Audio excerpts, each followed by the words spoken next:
بسم اللہ الرحمن الرحیم الحمدللہ رب العالمین والصلاة والسلام علی خیر خلقہ محمد وآلہ وصحبہ اجمعین برحمتک یا ارحم الراحمین۔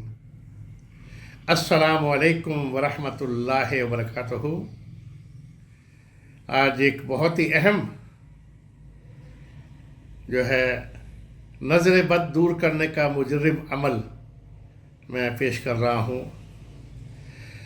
کئی مواقع پر ہمارے بہت سے بھائی اور بہنیں اپنے بچوں کو میرے پاس لے کر آتی کہ بچہ کافی دنوں سے بیمار ہے اور دوائیاں بھی بچے پر اثر نہیں کر رہی ہیں۔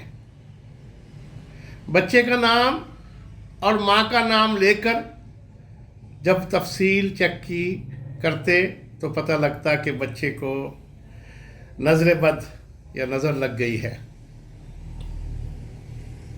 ہماری بہنیں اور بھائی بعض اوقات مختلف عاملوں کے چکر میں پڑ جاتے ہیں اور اکثر بچے کی صحت مزید خراب ہو جاتی ہے۔ دیکھیے، اللہ تعالیٰ کے کلام پاک میں ہر بیماری اور ہر معاملے کا حل ہے۔ اگر کسی بچے کی ماں یا باپ کو لگے کہ شاید ہمارے بچے کو پر نظر بد ہے تو نظر بد دور کرنے کا مجرب عمل میں پیش کر رہا ہوں، اور یہ عمل ہر سننے اور دیکھنے والے کو اس عمل کرنے کی اجازت ہے، مکمل اجازت ہے۔ اور یہ عمل دن اور رات کسی بھی وقت اس عمل کو کیا جا سکتا ہے، اس عمل کو کر سکتے ہیں۔ اب اس عمل کو کیسے کریں گے کہ سب سے پہلے جو ہے پیارے محبوب نبی کریم صلی اللہ علیہ وسلم کی بارگاہ میں 12 جو ہے مرتبہ درود پاک پیش کریں۔ اس کے بعد سورہ فاتحہ شریف بسم اللہ کے ساتھ ملا کر بسم اللہ الرحمن الرحیم الحمدللہ رب العالمین الرحمن الرحیم مالک یوم الدین ایاک نعبد و ایاک نستعین اہدنا الصراط المستقیم صراط الذین انعمت علیہم غیر المغضوب علیہم ولا الضالین آمین۔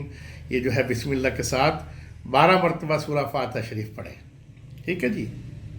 سورہ فاتحہ شریف پڑھنے کے بعد پھر 12 مرتبہ درود پاک پڑھیں، اور ایک جو ہے پانی کی بوتل، چھوٹی بوتل لے لیں بے شک، اس پانی کی بوتل کو جو ہے دم کریں، یعنی پھونکا ماریں، اسے ڈھکن کھول کر جو ہے دم کر لیں، اور ساتھ ہی بچے کو جو ہے 3 مرتبہ اسے جو ہے پھونکا مارے، دم کریں، ٹھیک ہے جی۔ یہ جو ہے یعنی یہ آپ نے اس کا جو ہے اپنا اس طرح یہ جو ہے کر لیا آپ نے۔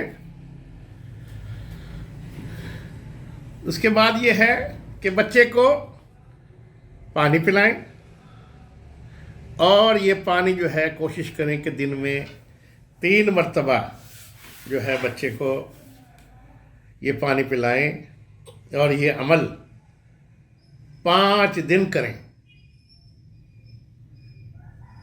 اللہ تعالیٰ کے فضل و کرم سے بد نظری کے برے اثرات جلد دور ہو جائیں گے اور بچہ مکمل صحت مند ہو جائے گا انشاءاللہ الرحمن۔ اچھا، ایک چھوٹی سی ہدایت بھی ہے۔ بعض اوقات بچے بہت پیارے، ہمیں بچے بہت پیارے لگتے ہیں، اور بہت سی اشیاء بھی پیاری لگتی ہیں۔ اگر کسی بچے کی یا کسی اشیاء کی تعریف کریں تو کوشش کریں ہمیشہ ماشاء اللہ ساتھ ضرور لگا لیں کہ ماشاء اللہ یہ بیٹا بہت پیارا لگ رہا ہے، یا ماشاء اللہ فلاں چیز بہت اچھی ہے، تو انشاءاللہ تاکہ بد نظری سے محفوظ رہا جا سکے۔ اللہم آمین، اللہم آمین۔ جزاک اللہ خیر۔ السلام علیکم ورحمۃ اللہ وبرکاتہ۔ اللہ حافظ۔